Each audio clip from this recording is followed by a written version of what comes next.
Hello dear students. Today we are on social and political life and chapter number 3, what is government. Now, what is government? Every country needs a government to make important decisions and function well, isn't it? The decision may be economic or educational wise or social. So, government is very important to run a country. Without the government, there will be no rules, no regulations, and people will keep on violating the country. There will be full of violence in the country if there is no rules and regulations. And these rules and regulations are made by the government, means the head of the country who controls the country.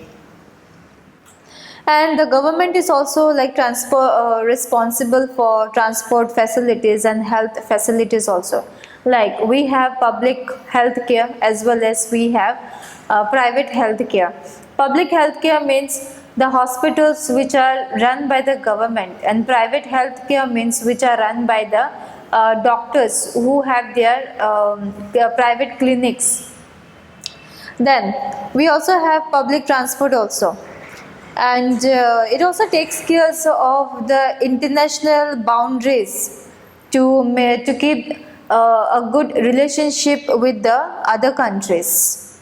So let us start the chapter. You must have heard the word government mentioned several times. In this chapter, you will learn about what a government is and its important role it plays in our life. What do government do? How do they decide what to do?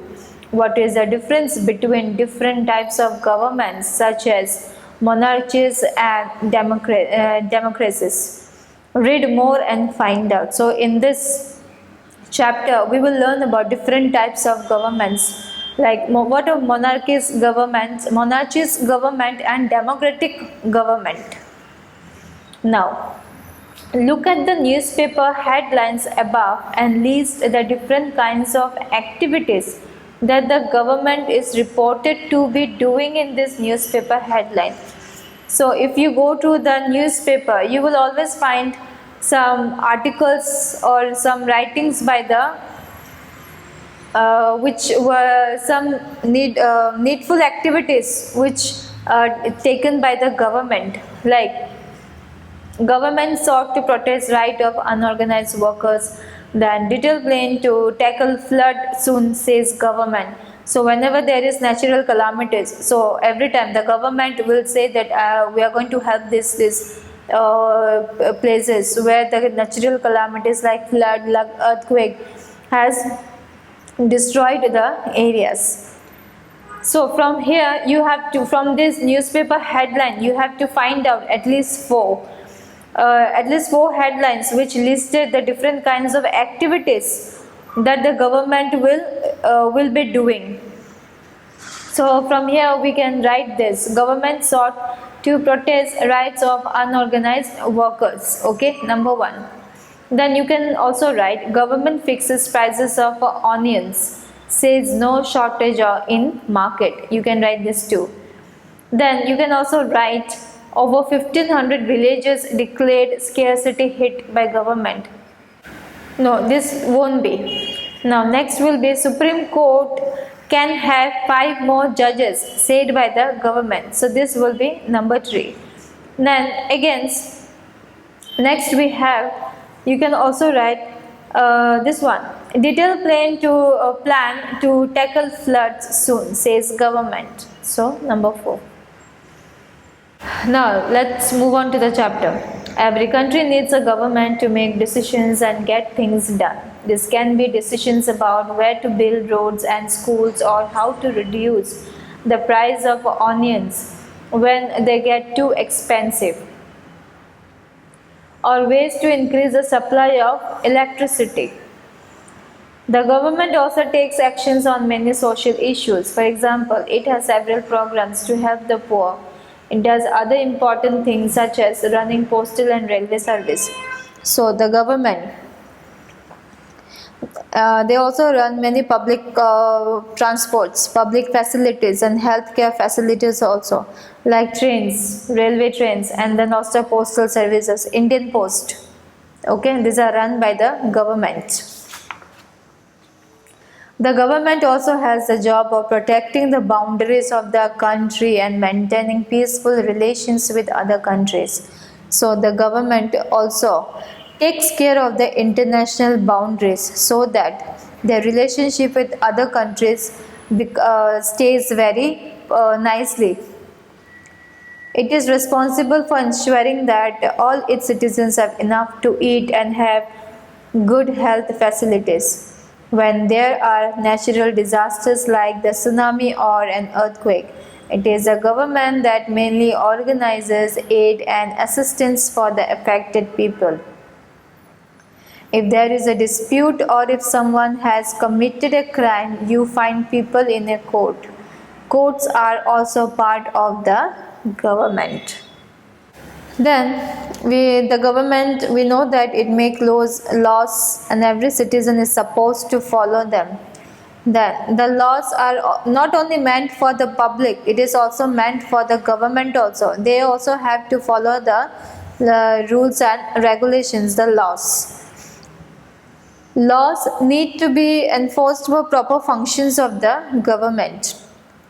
Then as we saw in this lines that there are if something happened in the some like any crime has taken place in our country or in our state or in our area, so who looks after, who makes a judgment on the people who has created a crime, who has done a crime? It is done by the Supreme Court or High Court. So they are also part of the government.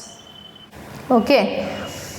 Next, perhaps you are wondering how government managed to do all this and why is it necessary for them to do so. When human beings live and work together, there needs to be some amount of organization so that decisions can be made. Now, like governments, you must be wondering that how can government manage all these things? Then human beings also, they live and work together with them. Okay, like there needs to amount of organization. There are some organizations which the people also help the governments, like during the floods also there are voluntary organizations who helps the people in place of the government. See, being the citizens, we can also take up the help of the law if they are dissatisfying with something. Okay, if the government are not satisfying our needs, they are not doing the right thing for us, so we can also take the help of the laws to bring them into the right track. So laws are also meant for the government also. Now, some rules have to be made that apply to everyone. For example, there is a need to control resources and protect the territory of a country so people can feel secure. Governments do this on behalf of their people by exercising leadership, taking decisions and implementing this among all the people living in their territory. So how many territories we have? Union territories. We have 7. Before we had 7 union territories, but now we have 8 union territories and 28 states. Before we had 29 states and 7 union territories, but now at present we have 8 union territories and 28 states. Now, levels of government. Now that you know that the government is responsible for so many things, so many different things, can you think of how it manages to do all this? The government works at different levels. Now, in this topic, we are going to learn about the levels of government, because the government itself cannot look after each and every situation of the people of the country. They also appoint somebody who can help them on behalf of the governments. Okay, so let us see what are the levels of the government. at the local level, at the level of the state, and at the national level. So we have the local level government, then we also have state government, then the national government. The local level means in your village, town, or locality. Local level means the local self government. In the village we have the gram panchayat. In the town or cities we have the municipal corporation, the municipality. Then the state level we have chief ministers, isn't it? And along with the chief ministers, so there are many MLAs. The chief minister looks after his own state, okay, the chief minister, and would mean that which covers an entire state like Haryana or Assam. The state level governments are those who looks after the states, and the national level relates to the entire country. The national level means the central government, they look upon the entire country. Now you will read about how local level government functions, and when you go into the next few classes you will learn about how government functions at the state and central level. So in this chapter you are going to in this class, like you are going to learn about local self government, but the more you reach the higher classes, the more you will learn about the state as well as the central government. How do they function? Laws and the government. The government makes laws and everyone who lives in the country have to follow this. This is the only way governments can function. Just like the government has the power to make decisions, similarly it has the power to enforce its decisions.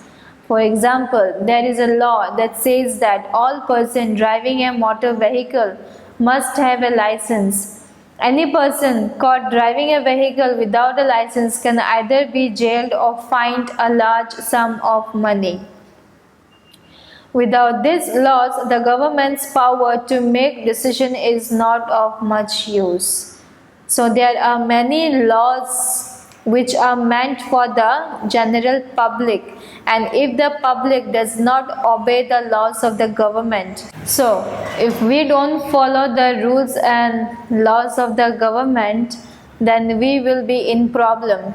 Either we will be fined or we can even be sent to the jail. So it is very important that we need to follow the laws of the government. It is for our good only. Now, in addition to any actions that governments can take, there are also steps that people can take if they feel that a particular law is not being followed. If a person feels, for example, that they were not hired for a job because of their religion or caste, he or she may approach the court and claim that the law is not being followed. The court can then give orders about what should be done. So, if the laws are not followed by the people, like for example in the office, if a person is not appointed just because he belongs from different religion or caste, so he can file a case against the people because they are not following the laws of the government. According to the rights of the citizen, we have 6 fundamental rights. From the 6 fundamental rights, we have right to freedom to religion, isn't it? So nobody can deny us to appoint us or to give a job if we don't belong to the same community or from the same religion. So if this happens, then a person can go to the court and file a case against them. Now, types of government. Who gives a government this power to make decisions and enforce law? The answer to these questions depends on the type of government there is in country. In democracy, it is the people who gave the government this power. They do this through elections in which they vote for particular persons and elect them. Once elected, these persons form the government. In a democracy, the government has to explain its actions and defend its decisions to the people. So we are the persons who makes the or gives the right to the person who gives the government this power. We are the people who gives government the power. How do we give? By electing. And how do we elect? Through a vote. And once the government is elected, a person is elected, then he has to explain his actions and defend his decisions to the people. Another form of government is monarchy. Now, one is monarchy. It means monarch means king or queen has the power to make decisions and run the government. The monarch may have a small group of people to discuss matters with, but the final decision-making power remains with the monarch. So in the medieval period, the kings and the queens, they used to take the decision and they used to form the government. They makes all the rules, laws, rules and regulations and for the people of his kingdom. And the king and queens do not have to explain their actions or defend the decisions they take. Here the monarch they don't have to explain their actions or they don't also have to defend the people or whatever decisions they take. Democratic government. India is a democracy. This achievement is a result of a long and eventful struggle of the Indian people. There are other places in the world where people have also struggled to have democracies. You now know that the main features of a democracy is that the people have the power to elect their leaders. India being a democratic country, all the people have the right to vote. And select their leaders. So when the sense of democracy is ruled by the people, the basic idea is that people rule themselves by participating in the making of their rules. Democratic government in our times are usually referred to as representative democracies. In representative democracies, people do not participate directly, but instead choose their representatives through an election process. These representatives meet and make decisions for the entire population. These days, a government cannot call itself democratic unless it allows what is known as universal adult franchise. This means that all adults in the country are allowed to vote. Now, what is universal adult franchise? It means that what is universal adult franchise? It means that people who is above 18 years belonging from and in despite of religion, of any religion, any caste, educated or uneducated, man or woman, everybody has the right to vote. That is known as universal adult franchise. But it was not always like this. Can you believe that there was a time when governments did not allow women and the poor to participate in elections? But there was time when women, the uneducated persons, the poor were not allowed to cast a vote.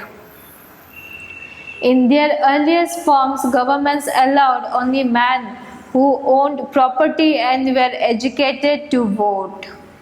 So only men who were educated and who had property were only allowed to vote. This meant that women, the poor, the propertyless and the uneducated were not allowed to vote. The country was governed by the rules and regulations that these few men made. In India, before independence, only a small minority was allowed to vote, and they therefore came together to determine the fate of the majority. So before the independence, only few people were allowed to vote. The people who had their own property, especially the man, the poor, the women were not allowed to vote. Only the men were allowed to vote. That also those who were educated, and as well as those who had their own property. Several people, including Gandhiji, were shocked at the unfairness of this practice and demanded that all adults have the right to vote. So Gandhiji, along with other freedom fighters, they protested against this rule of the government and said all the adults who is above 18 years has the right to vote. This is known as a universal adult franchise. Writing in the journal Young India in 1931, Gandhiji said, "I cannot possibly bear the idea that a man who has got wealth should have the vote, but that a man who has got character but no wealth or literacy should have no vote, or that a man who works honestly by the sweat of his brow day in and day out should not have the vote for the crime of being a poor man." So in his journal, The Young India, he has written this. Now next, look at the maps on page 29 and 30. They show the states, union territories and districts of India. Find out the following informations from these maps and various other sources. Now, names of the neighbors of India. Who are our neighboring countries? We know China, Pakistan, then Nepal, Bhutan, Myanmar, all these are our neighboring countries. From page number 29, you have to find out who are our neighboring countries. Pakistan, China, Nepal, Bhutan, Myanmar, all these are our neighboring countries. Next, names of your state or union territory and its neighbors. So, states you have to write from which state you belong, then union territory, or if you belong from union territory. Now, how many union territories we have? We have 8 union territories, okay, union territory, and we have 28 states.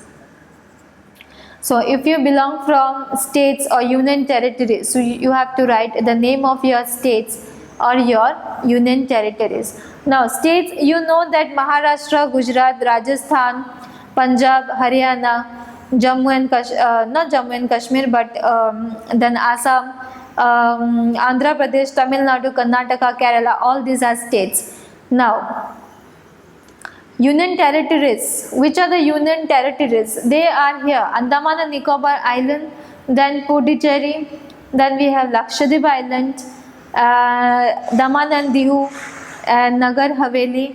Then we have Delhi, the national territory of India, Delhi. Then Chandigarh also, it comes under union territory. Then we have Jammu and Kashmir. Then we have Ladakh. All these are our union territory. The next question is names of your district and its neighbors.